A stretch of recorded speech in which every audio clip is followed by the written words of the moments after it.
Fala galera, nessa aula vamos comparar aqui um pouco, usei o ChatGPT para comparar as nossas ferramentas aqui, né? Então, V0Dev, Bolt New, Lovable e Replit, beleza? Trouxe aqui, né, fiz uma pesquisa com o GPT e eu levantei aqui algumas dimensões que eu acho que são interessantes da gente trabalhar. E as principais aqui, organização e qualidade do software, então, uma delas. Modelo de negócio, são similares, tá? As integrações, é bem importante. E uma delas é aqui, qual é a stack utilizada em cada uma das ferramentas. Então, esses acho que são os principais, tá? Velocidade também é importante, mas eu acredito que esses são os principais. Eu não vou passar item por item da tabela aqui, mas vou dar a minha opinião sobre cada um deles. Primeiro, cara, algo que eu achei que não seria tão importante, mas para mim foi muito importante, é a questão da stack, tá? Então, o v0.dev, aqui ele usa React, ele usa Tailwind e ele usa ShadCN. Isso também é utilizado pelo Lovable. Uma grande diferença é que o V0, né, ele utiliza aqui o próprio Next.js, que é da Vercel. Tá? Então, como o v0.dev é da Vercel, e a Vercel dá sustentação, eu acho que ela é dona do projeto do Next.js, o v0dev é em Next.js, enquanto o Lovable ele é em Vite.js. Eu tendo a gostar mais do Vite.js, por preferência mesmo, e eu acho que o ecossistema do Next, ele está se fechando muito nele mesmo. Então, ele é open source, mas ele é muito mais focado nas necessidades da Vercel do que da comunidade em geral, sabe? No final das contas, é muito portável, porque tirando o framework, se você copiar todos os componentes, ou quase todos os componentes, vai ter algumas bibliotecas que são específicas, por exemplo, de navegação e tal, mas quase todos os componentes são... Você copia daqui e joga para cá e vai funcionar. Tá? Então, tirando navegação e algumas outras bibliotecas ali, o Next tem também server-side rendering, né, que você consegue renderizar pelo servidor e tal. Tem umas diferenças, mas em geral são bem portáveis. Tá? Então, esse é um ponto. Outro ponto, vamos voltar ali para o chat, é aqui a organização. Pelo que eu trabalhei com todos eles, eu acredito que a organização deles é boa e não é uma organização nível sênior, ou seja, aqui na Dev Fellowship a gente tem uma forma de trabalhar, inclusive um dos cursos é sobre isso, sobre a parte de arquitetura atômica, principalmente do front-end.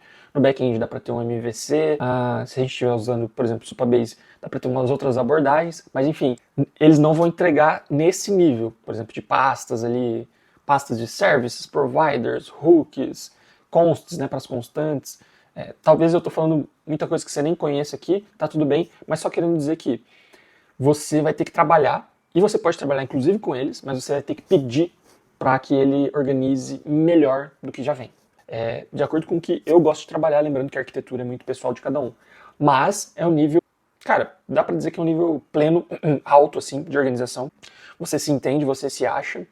Um outro ponto aqui, ainda na organização, a gente vai trabalhar mais para frente no curso, depois de pegar o código da IA, é que um arquivo às vezes tem 300, 400 linhas. Isso num projeto profissional não deveria acontecer, tá? Então esse é um outro ponto de separação de responsabilidades, que a gente chama de coesão e acoplamento, né, na ciência da computação. Então ele também aqui na organização, ele não vai te entregar isso. E como eu estou falando todos, pelo menos da minha experiência, todos pecam nessa parte. E é difícil a gente falar peca, porque como eu disse, é pessoal, cada um vai pedir uma arquitetura. Mas vamos dizer que quando você coloca o prompt lá, se você não fala sobre isso, ele vai te entregar algo, certo? Então, nem sempre vai ter essa organização ali, arquivos com, sei lá, no máximo 100, 150 linhas, tudo organizadinho, componentizado. Não, nem sempre. Beleza, voltando aqui, a gente destacou as stacks. Eu acredito que as stacks vou voltar aqui, do Bolt também é Vite.js. Vamos checar agora? Peraí. Ó, pesquisando aqui, então o Bolt ele pode gerar qualquer uma das duas. Ó. Então, instalar e rodar libraries diferentes, né? Provavelmente ele gera alguma das duas.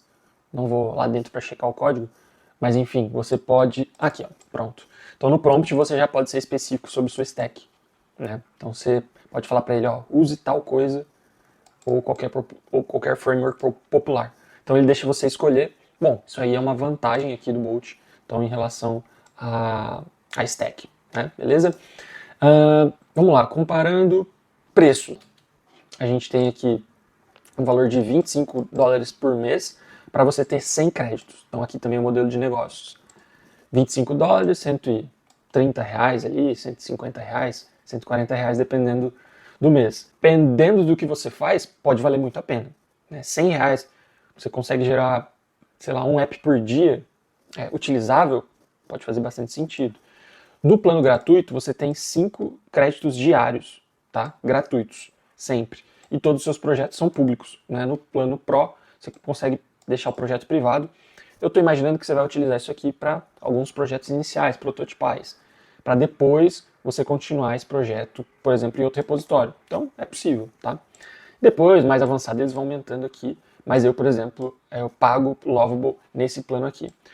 Um ponto de destaque é que mesmo no plano Pro, você ainda tem mais 5 créditos diários. Então, 5 aí vezes 30, você tem mais 150 créditos. Tá? Então, interessante. Ele consome esses 5 antes de ir para o 100. Tá? V0 eu assinei já, mas como ele gerava Next.js, eu vou falar um pouco sobre o design depois, mas como ele gerava Next.js, eu não gostei tanto assim da stack do Vite.js. Pode até ser que ele gere para Vite.js, não testei isso, mas foi essa a minha experiência. Depois eu vou testar isso aqui. Mas enfim, olha lá, é gratuito e ele oferece até $5 por mês. Então pode ser que seja mais ou menos do que os créditos aqui do Lovable. Putz, o que é um crédito para esses caras? Depende muito. As empresas que estão provendo serviços de IA estão muito obscuras quanto a isso, né? Então você não sabe muito bem o que é. Antes no Lovable, um crédito era uma mensagem. Então, por exemplo, criar um app inteiro, o primeiro app era uma mensagem. Você pedir para mudar um botão era outra mensagem. E era isso. Né? Então, em geral, valia a pena você criar prompts mais longos. Agora eles estão mudando para um modelo de agente, Lovable Agent. Olha lá. E aqui já vira a mesma coisa ali do Versa, por exemplo. Porque um agente pode, numa mensagem, ele usa tantos créditos. Daí até perde a ideia de créditos, né? De o que é um crédito. Você não sabe mais o que é. Enfim, é o que é e acho que até faz algum sentido ali, mas poderia ter mais clareza, né? Aqui, então, na Vercel são $5. Eles se equivalem, tá? Testei já bastante os dois, então é como se $1 fosse um crédito, digamos assim. E aqui, ó, $20 por mês premium, então você tem $20 de crédito. Eles têm uns modelos diferentes ali e tal. Esse acesso à API eu nunca trabalhei, mas, por exemplo, você conseguiria usar o V0 do seu cursor, ou seja, da sua IDE, de outro lugar, e ali que tem mais coisas. Um ponto que eu queria destacar aqui, enquanto eu falo do V0, é o design. Acho que a gente nem colocou aqui. Vamos colocar. Design. Então, o V0.dev ele nasce como uma ferramenta de design, que é, na minha opinião, um ponto, vou colocar uma estrelinha aqui, um ponto top da Vercel. A Vercel, o design da Vercel é muito bom. Eles vieram desse mundo e continuam vivendo esse mundo, e eu acredito muito nisso. O design deles, para muitas aplicações, é superior. Superior que o do Lovable, que o do Bolt New. Vocês viram que a gente gerou ali, né? A gente gerou as nossas soluções, aqui no content. E o design da Vercel, pô, é uma coisa da hora, assim, né? Tipo, você fala, pô, interessante, ficou bom mesmo, né? Então, olha lá. Putz, tem qualidade, você consegue perceber isso, né? Eu não sou um designer, já estudei um pouco sobre, quero estudar mais, mas você consegue sentir que as coisas estão organizadas aqui. Enquanto, ó, aqui no Lovable, ele gera algo, mas você vê ó, que não está muito bem organizado e tal. Você vê que isso aqui ó, não respeita. Você sente que poderia ser melhor. É ó, um bom design, mas parece um design mais um desenvolvedor mesmo, né? Cara que não é designer, aquele devzão bruto, né? E o Bolt New também, né? A gente viu ali nas nossas... Cadê? Aqui, ó. No ladinho a gente vê nossa Wikgamer, que ele gerou também um design bacana. Também achei um design melhor que o do Lovable, especificamente para aquele prompt. Nem sempre é assim, tá? Tem vezes que, pô, pro mesmo prompt, determinada plataforma reage melhor, mas eu achei um design melhor aqui, sim. Aqui já ficou bem parecido nas três, né? Mas isso aqui ficou bem interessante, então falamos um pouco sobre design. E o preço do Bolt New, vamos voltar aqui para nossa guia aqui, eu não estou logado em nada. a gente tem New Pricing. Ó, bem similar, né? Então ele tem ali 150k tokens daily limit. Isso aqui é mais objetivo, tá? Porque isso aqui é o que os próprios provedores de serviços de IA devolvem pra gente. Então, em outros lugares dá pra gente medir isso. Então, um pouco mais objetivo. E aqui, ó, sem limite de tokens diários. Mas você começa a 10 milhões de tokens por mês, né? Então, tem ali um padrão 10x, o que é no plano gratuito. $25, nunca assinei o Bolt New, tá? E sobre pricing do Replit, bom, aqui ó, Replit Agent, né, que é o agente que a gente utiliza para criar aplicações IA, $25 de créditos mensais. E lembrando, né, que aqui eu tenho o conhecimento que o Replit também gera aplicações Python, diferente de todos os outros. E eles também, como a Vercel, eles são uma plataforma de hospedagem. Então você consegue fazer o deploy e hospedar diretamente. Isso aqui é bem interessante, tá? Muito interessante. E seria um ponto aqui de destaque pro Replit. Então, destacar ele aqui, o hosting nativo, tá? Nos outros também tem. Geralmente os outros usam a própria Vercel. Não, o Bolt New não usa Vercel. O Lovable sim. Se eu não me engano, o Bolt está utilizando a Netlify para isso. Por fim, quero falar das integrações. Por quê? Sobre a velocidade, eles são bem parecidos, mesmo porque, na minha opinião, eles podem usar os mesmos modelos de IA. Sei que a Vercel tem modelo próprio. Imagino que os outros usem um modelo padrão e dê ou um fine tuning, ou via prompt eles ajeitem isso aí, tá bom? Mas, em geral, o tempo de entrega ali é bem parecido. E as integrações são bem importantes, muito importantes. A primeira delas, e mais importante, é você não ter o lock-in. Então, guardem essa palavra, que é bom em tudo que você usar de software, que é você ficar preso dentro de um provedor de serviços. Tá? Então, se você contrata um provedor de serviços e que você não pode rodar sua aplicação em outro lugar, você não pode você mesmo editar no seu editor, por exemplo, você fica trancado lá dentro. Né? Tô trancado lá dentro do vZero.dev, por exemplo. E você não pode permitir que isso aconteça, porque senão você não pode dar sequência na sua aplicação. Então, você tem que ter acesso ao seu código. Aqui, na vZero, temos isso sim. Então, você consegue, aqui, ó, GitHub. Então, você consegue conectar nas suas contas do GitHub e criar o repositório daqui direto para lá. Muito legal. Vou mostrar fazendo isso lá no Lovable, mas é uma coisa interessante que dá pra gente fazer. Aqui, no Lovable, também dá. Uma diferença entre os dois que eu achei interessante é que no Lovable você tem sincronização automática. Ou seja, se você está codando da sua ideia local e faz algum commit, já aparece no Lovable na hora. E você pode ir lá no Lovable e falar alguma coisa. Bem interessante. Na V0 não. Você precisa dar o pull, como se ele tivesse um branch à parte. Acho que não é isso, mas ele não atualiza automático. Você precisa falar para ele, ó, baixe as últimas atualizações minhas. Senão ele vai continuar no branch específico dele. Interessante e importante isso aqui. O Bolting, temos o GitHub aqui. E essas outras duas são muito importantes. E aqui no Bolt New a gente tem. E aqui na Lovable a gente também tem. Que ó, você vê que eles já deixam até em destaque, né? Supabase, né? E a parte deixa eu colocar aqui em setting, do Stripe, né? Eu acho, pelo que eu me lembro, no Lovable também tem. Você consegue fazer isso, mas ele também tem integração nativa ali, porque muitos dos indie hackers, as pessoas que constroem essas aplicações aí, geralmente empreendedores solo, eles utilizam o Stripe. Então o Stripe é meio que um padrão de mercado para isso. Então essas integrações são muito importantes e nem sempre todas as ferramentas utilizam da mesma forma. Por exemplo, aqui ó, o vZero, ele não tem integração direta com o Supabase. Tá? Dá para você fazer, mas ele não usa o MCP do Supabase. Vai ter aula aqui sobre MCP, se ainda não tiver. Então, continua aqui com a gente. E, enfim, é uma integração um pouco mais direta, não é tão funcional. Cara, aqui no Lovable, a integração com o Supabase é surreal, assim. Surreal no sentido de que eles foram, na minha visão, pioneiros na utilização do Supabase nessa área aqui.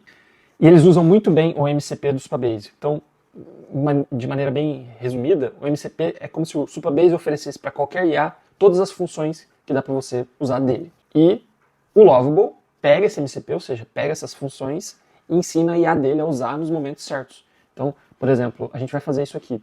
Depois que a gente criou a aplicação, pô, e agora? Eu quero passar isso para o banco de dados. Como que eu faço? Que banco que eu crio? Isso tudo vai rodar aqui dentro. Conversando com o chat, ele vai criar lá no Supabase e vai funcionar. Então, isso é uma experiência do usuário, ou melhor, DevX, experiência do desenvolvedor, que no Lovable, para mim, é um dos principais diferenciais. Assim, é melhor do que o Cloud Code, por exemplo. Então, quando é para mexer com o Supabase, às vezes eu prefiro vir aqui no Lovable e mexer dentro dele com o Supabase, porque ele tem um entendimento melhor.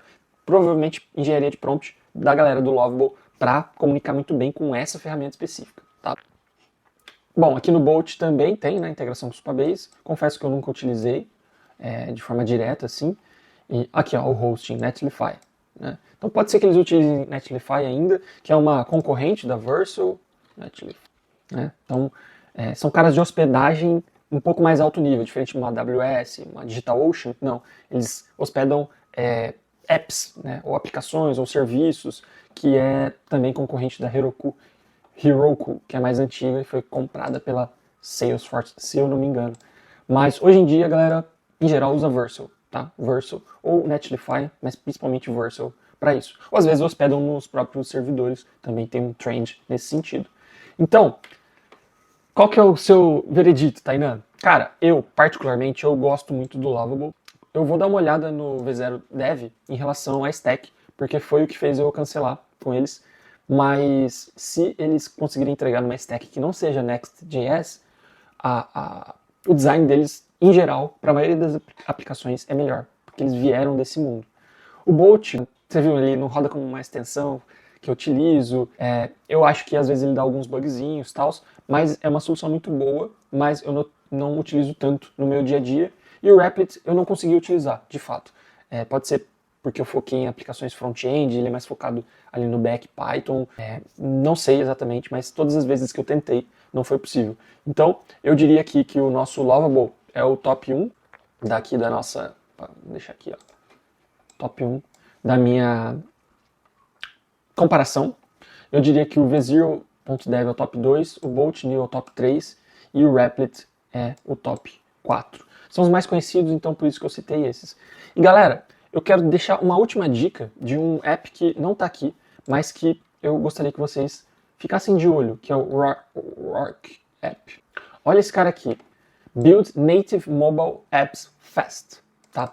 Cara, esses caras estão se propondo a fazer o que esses outros 4 fazem, gerar aplicações nativas. Então eles usam uma outra stack que é React Native. Então, ao invés de utilizar aqui, né, a gente tem aqui React, Tailwinds, Shadcn, eles usam React Native, que é similar ao React. Então tem comparações. Vocês aprendendo React, com um pouco mais de estudos, vão conseguir entregar React Native. E ele gera apps mobile, tá? Eu acho isso muito interessante mesmo. Dê uma olhada no Roark.com. Então, é uma aplicação para gerar apps mobile. Então, você que está focando aí em celular, né, fazer aplicações mobile, a mesma ideia de todos os outros, vai ser a mesma interface, só que para gerar uma aplicação de fato. Dê uma olhada nisso, acho que fica aí essa última dica, beleza? Espero que tenham gostado da nossa comparação aqui, da Batalha de Forjas, e vamos continuar agora na próxima aula, construindo a nossa Wikigamer, e agora vamos escolher, claro, o top 1 aqui da nossa comparação, o Lovable, e vamos entender ele em mais detalhes, vou mostrar todas as funcionalidades do Lovable. Espero que vocês continuem na nossa jornada. Valeu, até mais! Gostou dessa aula e quer ver o curso inteiro? Vai em devfellowship.com e siga @devfellowship e @tainanfidelis.